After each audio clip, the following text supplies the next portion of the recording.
সম্মানিত দর্শক, আসসালামু আলাইকুম। আলতাফ এগ্রোবিডি ইউটিউব চ্যানেলে আপনাদের সবাইকে স্বাগতম। নতুন একটি ভিডিও চিত্র নিয়ে আপনাদের মাঝে উপস্থিত হয়েছি। ফেব্রুয়ারি মাসে চাষযোগ্য কিছু সবজি নিয়ে এখানে আলোচনা করব।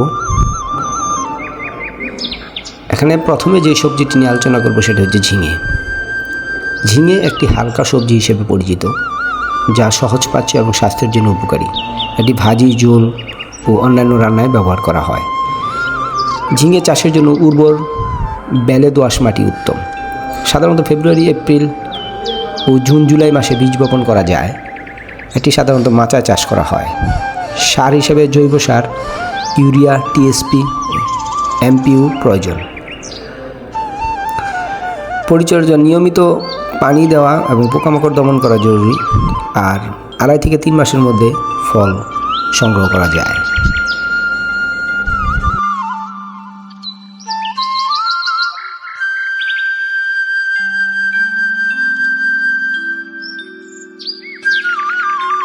চাল কুমড়া এটি একটি জলযুক্ত সবজি, যা মূলত তরকারি, ভাজি ও মুরব্বা তৈরিতে ব্যবহৃত হয়। এতে প্রচুর পানি ও ফাইবার থাকে, যা হজমে সহায়ক।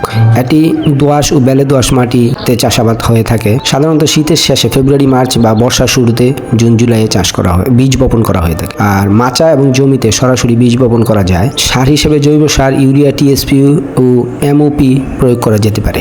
পরিচর্যা হিসেবে নিয়মিত পানি দেওয়া এবং পোকামাকড় দমন করা প্রয়োজন।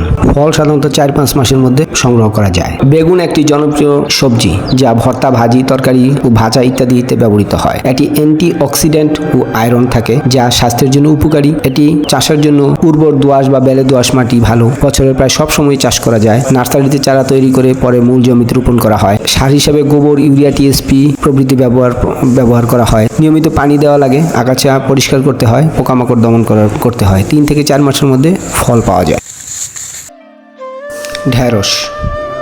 ঢেঁড়স একটি জনপ্রিয় সবজি, যা লেডিস ফিঙ্গার নামে পরিচিত। এটি উচ্চমাত্রার আঁশযুক্ত ও পুষ্টিগুণে ভরপুর। ঢেঁড়স ভিটামিন সি, কে এবং ফোলেট সমৃদ্ধ।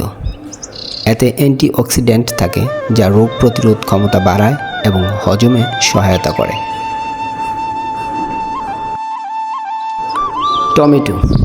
টমেটো একটি পুষ্টিকর ও সুস্বাদু ফল, যা সবজি হিসেবে ব্যবহৃত হয়।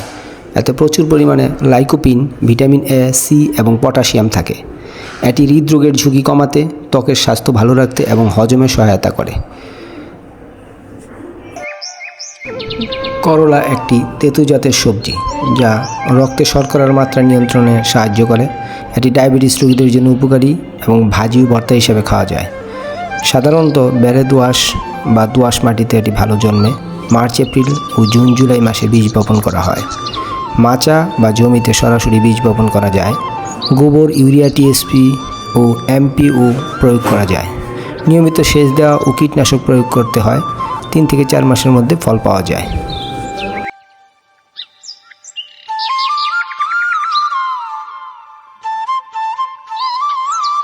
শসা এটি প্রধানত কাঁচা খাওয়া হয় এবং সালাদ, রায়তা ও পানীয় তৈরিতে ব্যবহৃত হয়। এটি শরীরকে হাইড্রেট রাখে ও হজমে সাহায্য করে। বেলে দোআঁশ মাটিতে ভালো জন্মে। ফেব্রুয়ারি, মার্চ ও জুন, জুলাই মাসে এটি বপন করা হয়। জমিতে সরাসরি বীজ বপন করা হয়। সার হিসেবে জৈব সার, ইউরিয়া, টিএসপি ও এমওপি প্রয়োগ করা যেতে পারে। নিয়মিত পানি দেওয়া ও আগাছা পরিষ্কার করতে হয়। 2 থেকে 3 মাসের মধ্যেই ফল পাওয়া যায়।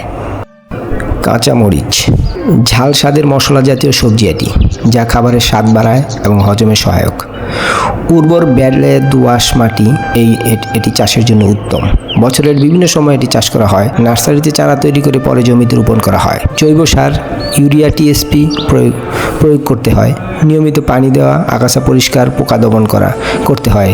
আর ফলন সাধারণত 3 থেকে 4 মাসের মধ্যে পাওয়া যায়। মিষ্টি কুমড়া এটি মিষ্টি স্বাদের সবজি, যা ভাজি, ঝোল, ভর্তা ও পায়েস তৈরিতে ব্যবহৃত হয়। এতে প্রচুর পরিমাণে ভিটামিন এ ও বিটা ক্যারোটিন থাকে। উর্বর দোআঁশ মাটি এর জন্য উত্তম মাটি। ফেব্রুয়ারি, মার্চ ও জুন, জুলাই মাসে বীজ বপন করা হয়। মাচা বা জমিতে সরাসরি বীজ বপন করা হয়।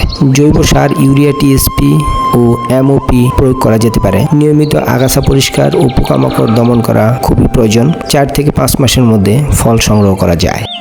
লাউ এটি হালকা ও সহজপাচ্য সবজি যা তরকারি, ভর্তা, ভাজি এবং লাউয়ের খোসা ভাজা তৈরিতে ব্যবহৃত হয়। এতে প্রচুর পরিমাণ পানি ও ফাইবার থাকে, আর এর চাষের জন্য দোআঁশ মাটি উত্তম। ফেব্রুয়ারি, মার্চ ও জুন, জুলাই মাসে বীজ বপন করা হয়। এটি নিচ মাটিতেও চাষ করা যায় এবং মাচায়ও চাষ করা যায়। জৈব সার হিসেবে জৈব সার, ইউরিয়া, টিএসপি ও এমওপি প্রয়োগ করা যায়। নিয়মিত পানি দেওয়া ও পোকা দমন করার দরকার হয়, আর 4 থেকে 5 মাসের মধ্যে ফলন পাওয়া যায়। আজ এ পর্যন্তই। দেখা হবে পরবর্তী অন্য একটি নতুন ভিডিওতে আপনাদের সাথে। সেই পর্যন্ত সবাই ভালো থাকেন, সুস্থ থাকেন এই কামনায়। আল্লাহ হাফেজ। আসসালামু আলাইকুম।